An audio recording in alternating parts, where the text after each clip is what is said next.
What's going on, you guys? It's Resto, and in today's video we're going to be going over the 19 Twink Mage. In today's video we're going to be going over the gear, the best in slot choices, as well as the alternatives until you're able to obtain those best in slots. We're also going to be going over the talents, the typical builds that you guys are going to be using throughout your battleground experiences, and I'm also going to be going over some tips and tricks to kind of help make your guys' PvP just a little bit smoother, and just to help you guys out in the long run. Without further ado, let's get right into this guide.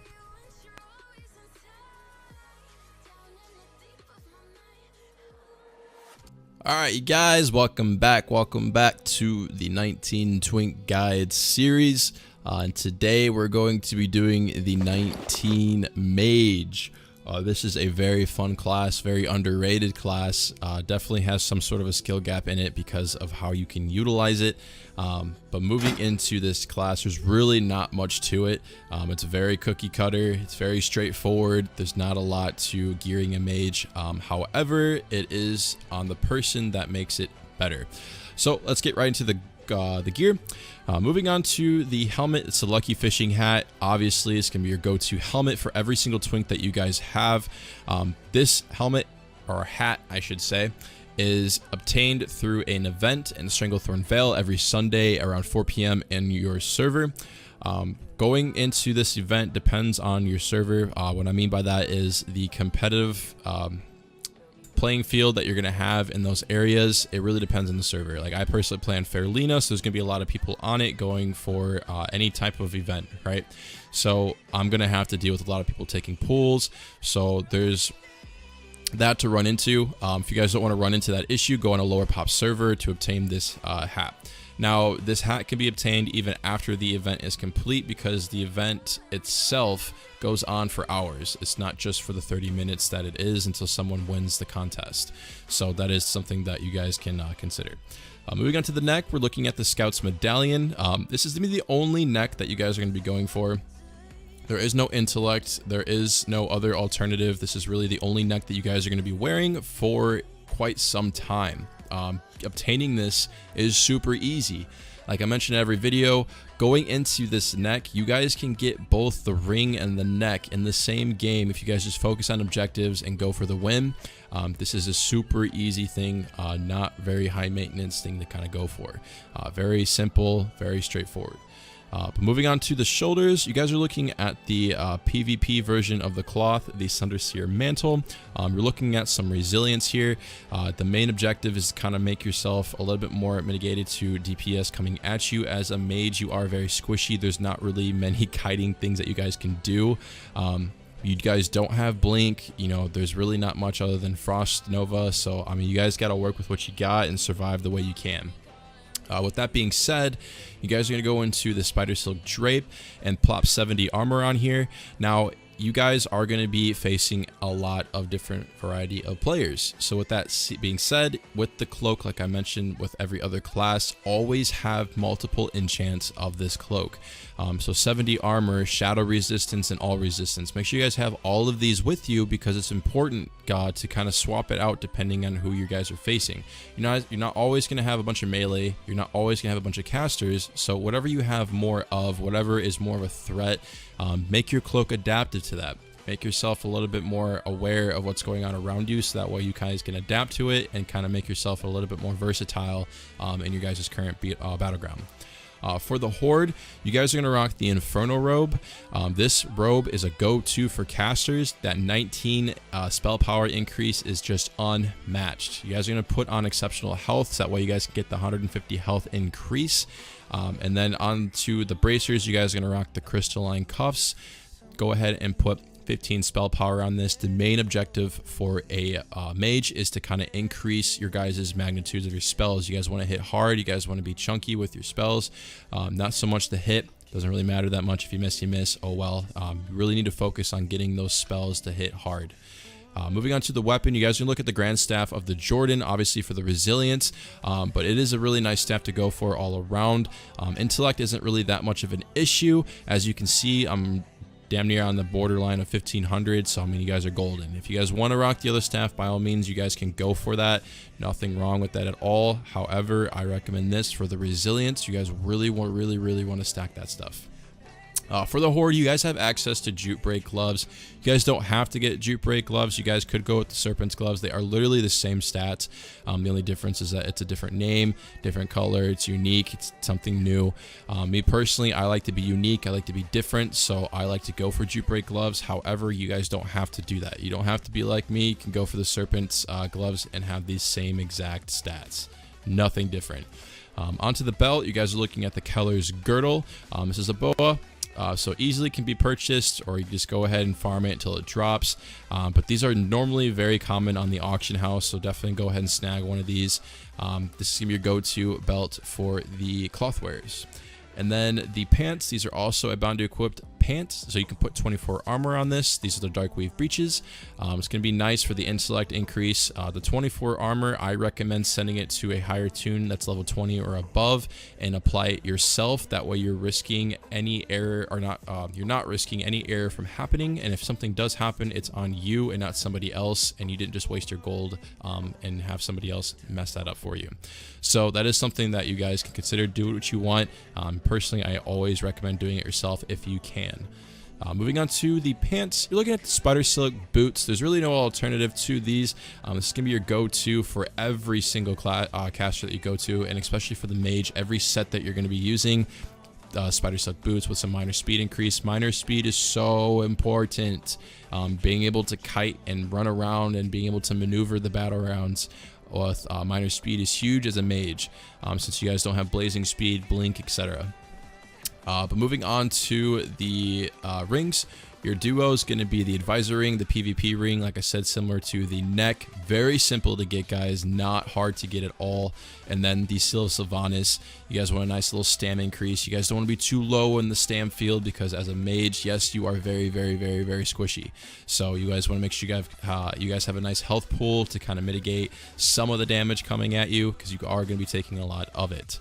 And then you got your dynamic duo for trinkets, the heirloom trinket for the resilience, and then AGM obviously for the stamina and the bubble. If you guys cannot get an AGM, go ahead and throw on the spell power heirloom trinket. That is an option that you guys can run as well, or even go with the haste trinket as well, the Swift Hand of Justice. Completely up to you and what you guys want to run.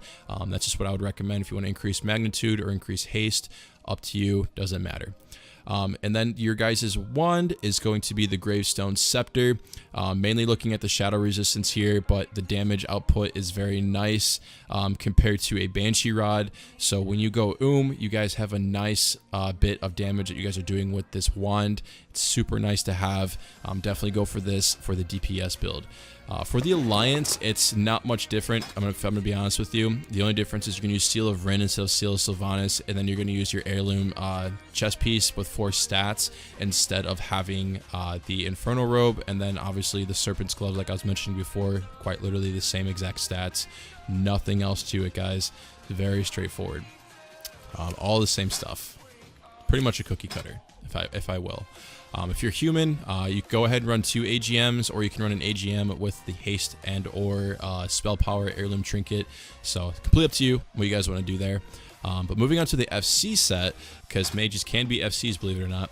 They're going to be a little bit different. You know, you're still going to run the same shoulders, still going to run the same cloak. The only difference is you're going to run the bloody apron. Both factions can wear this. It's the 12 stamina, 100 health, pretty similar to the toughened leather armor chest piece. This is a nice chunk of HP that you guys can grab. And then you guys are going to go ahead and get the shimmering or the green weave bracers. Either or, doesn't matter. Same stuff, same stats. Just whatever's available. Just make sure you put 9 stamina on here as well. You just want to make sure that the bracers are of the stamina. Don't go for anything that has a mixture of intellect and stamina. Not really important. As a Mage FC, the main objective is to grab the flag, get across mid, and pass it off to somebody else. Being an FC as a Mage is not ideal. You will die eventually. People will catch up to you, so it's mainly just being able to grab it, get across, hand it off to your actual FC if you have one, or somebody who's better off holding that flag and can mitigate a lot more damage, so that way you can either defend that flag carrier or go kill theirs. So completely up to you guys what you guys want to run. With the Grand Staff of the Jordan, you can run the 22 Intellect. However, I do have this as well, where you can run 30 Spell Power. So if you guys find yourself not really satisfied with the amount of damage you're doing, or maybe you're finding yourself not running as easily, go ahead and swap these out and put 30 Spell Power on instead. This goes for any spec that you're going for. For FC, run 22 Intellect, no questions asked. You know, you guys need Intellect. But for the DPS set, I forgot to mention, definitely run this. And then with every other class that can run a staff, these are go-tos that you guys can get, whether it's for an FC or a DPS set. These are nice to have. It has 31 spirit, so it's a nice regeneration build that you guys can have. So that way, if you guys are running low HP, and you're out of combat, you guys can go ahead and swap this. It'll help regenerate a little bit quicker, so that way you guys aren't taking that slow tick time. This kind of helps speeds that up a little bit. The Horde have access to the Freer Staff, whereas the Alliance have access to the Westfall Staff and the Freer Staff. So it's really depending Alliance, whatever you guys want to go with. Doesn't matter. It's mainly used for 31 Spirit. So it's really up to you guys what you guys want to prioritize.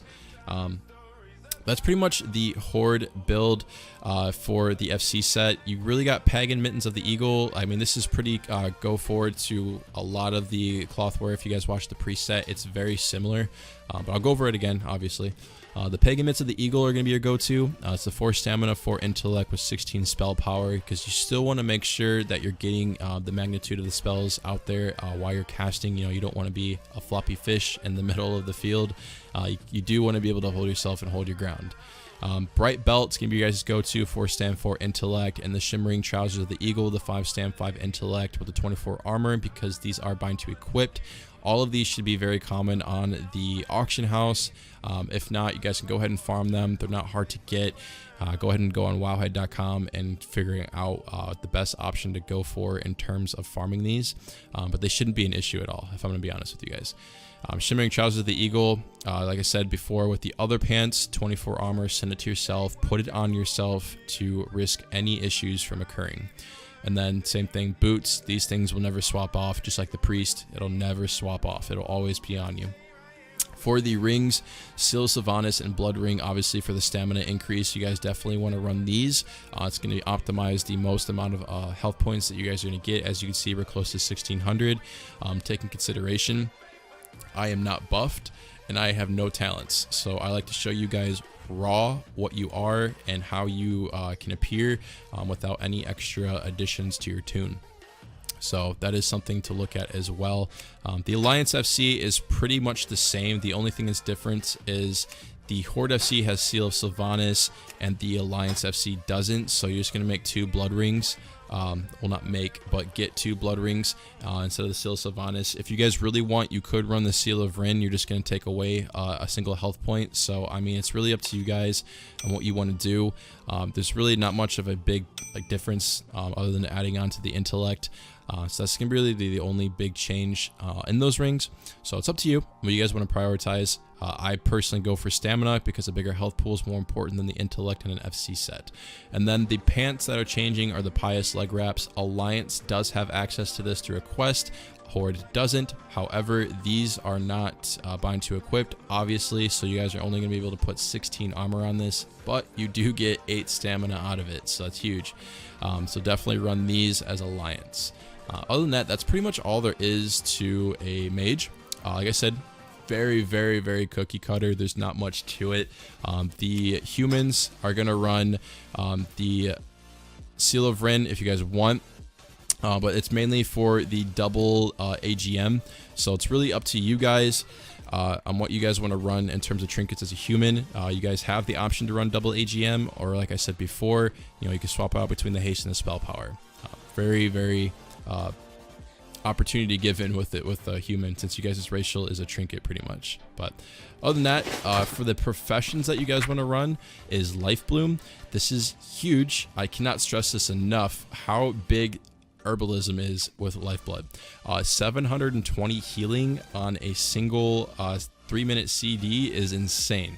Like, that is insane. definitely get this on any Twink that you make, because this is huge in terms of, like, you know, in combat. It can literally save your life. It can give you a round 2 if you're dying. It can make you fight longer, you know, get you out of situations. You know, there's so many different ways you can utilize lifeblood. It's definitely a go-to and a must-have. For the secondary, I personally run toughness with a mage. Increasing your stamina by 7 is just essential to me because I want to increase my health pool. However, if that isn't a priority to you, you can run skinning, increase your crit. But I don't recommend that. I would just rather go with the stamina increase, considering a lot of your gear isn't really crit based as is. So it really doesn't matter for the extra crit. It's just 9 crit. It's not really gonna make a big difference. So I would rather go with the 7 stamina. That's why I recommend this over the crit. 7 stamina goes a long way compared to a small percentage into your crit bonus. But other than that, that's really all there is to the professions. There's really not much of a variety to choose from. These are literally going to be your go-to at all times. You're never going to find yourself swapping out of it. So very easy to kind of make a mage as well. Pretty similar to the hunter and rogues.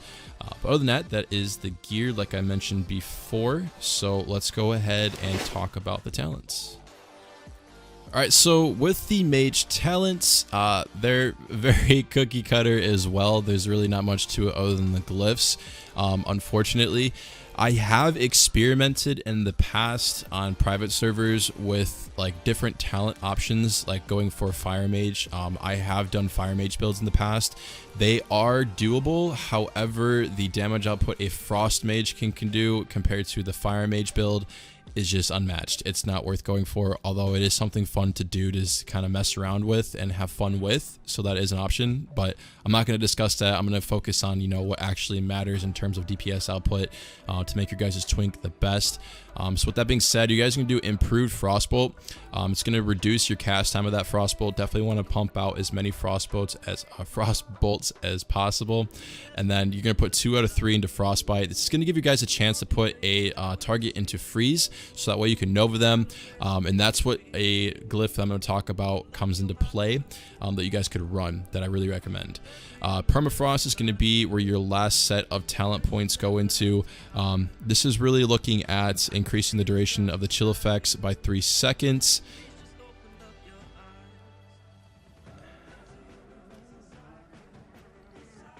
Reduces the target's speed by an additional 10 seconds and reduces the target's healing received by 20 seconds, or by 20%, not 10 seconds, 10% and 20%. Sorry, my brain is just all over the place today. So, I mean, this is a very, very, very good talent to run into to kind of help with the battleground. That's why I say the mage is so underrated, because the stuff that they have to offer to, you know, the playing field is huge. You know, it's really, really great to have in a battleground, because their CC is just on point. You know, they can poly, Nova, slow. There's so much stuff that a mage can do in mid, you know, helping an FC get across mid, helping FC, you know, get away, like whatever the case is. There's a lot a mage can do, and it's because of these, you know, utilities that it has to offer. Now, for the glyphs, you know, there's a couple of options that you can run. For the minor glyphs, this is really a personal preference on what you guys want to go with. Glyph of the Arcane Intellect kind of reduces the Arcane Brilliant spells by 50%, so it's pretty similar to, you know, like what the other casters have as well. I'm pretty sure every caster has this option available in their toolkit.